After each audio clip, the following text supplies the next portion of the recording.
Hello, this is JJ DiGeronimo, the president of Tech Savvy Women, and I'm here today with Laura Nigro. We met a few years ago via LinkedIn, and I am so excited about the professional work she's doing to advance women in tech and professionals. Laura, tell us a little bit about your work. Hi, JJ. I coach tech professionals to develop as agile leaders, teams, and cultures. My practice is called SciEnspire because it's grounded in emerging neuroscience and inspired by our shared humanity. I love that. I love that. And you've taken time to explain to me some of the outcomes that you're experiencing, which I hope to get to later. But before we jump in there, let's talk a little bit about what mindfulness means to the professional world these days. Oh, beautiful. Mindfulness is so important for professional women, JJ. It increases our brain's ability to change and adapt. That's necessary for resilience. We call this neuroplasticity, and it allows us to keep learning, growing, and developing new healthy habits anytime.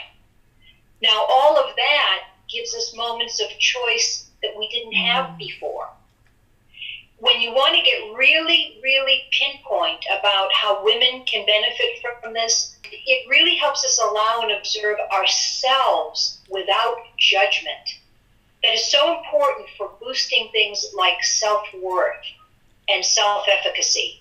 And furthermore, studies have actually shown that when women are being mindful, they are perceived as more authentic by others. Actual studies have shown this.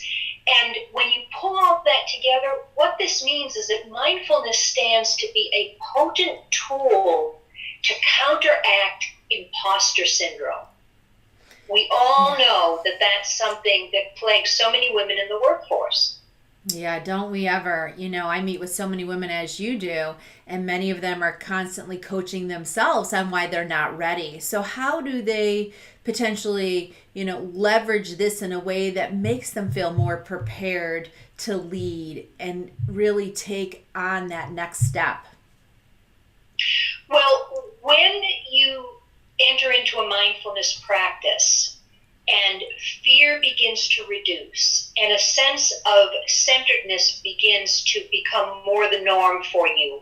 What you find is that when you step into situations like asking for a raise or coming into conflict in the office, at work, you find that your capacity to deal in a regulated way with that and not fly off with your emotions or get disoriented by confusion, your capacity to navigate those emerging difficult situations goes way up.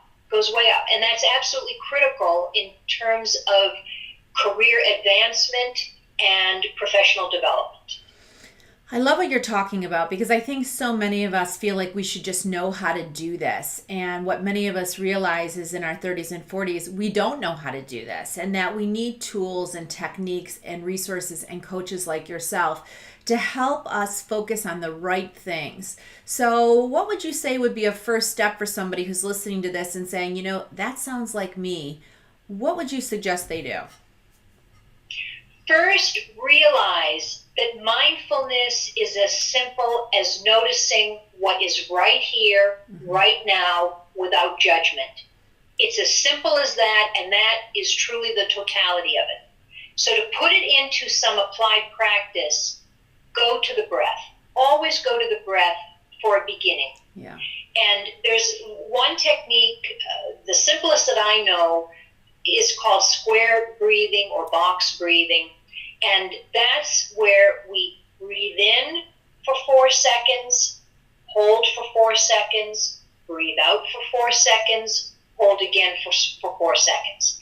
That completes the cycle, and you do it again. You do that cycle several times over several minutes, and if you are applying your full attention and fully present with that breathing in your body, noticing it, that is as legitimate and robust a mindfulness practice as anything. It's that simple. And that is something that the Navy SEALs use as well to keep themselves centered and focused and on task.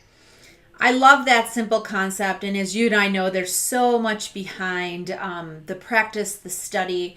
And I'm going to encourage them to reach out to you to talk about this further, because I have been doing mindfulness for over a year. And I have to tell you, I have a lot of the items that you discussed today in regards to the benefits of being mindful, present, and aware of myself and my own actions. And so I'm looking forward to sharing your contact information and resources with professional women in my network, because I think all of us can benefit from stepping back and taking this practice more seriously so that we can leap forward. Outstanding. Thank you so much, and we look forward to you joining us in future sessions. Likewise. All the best.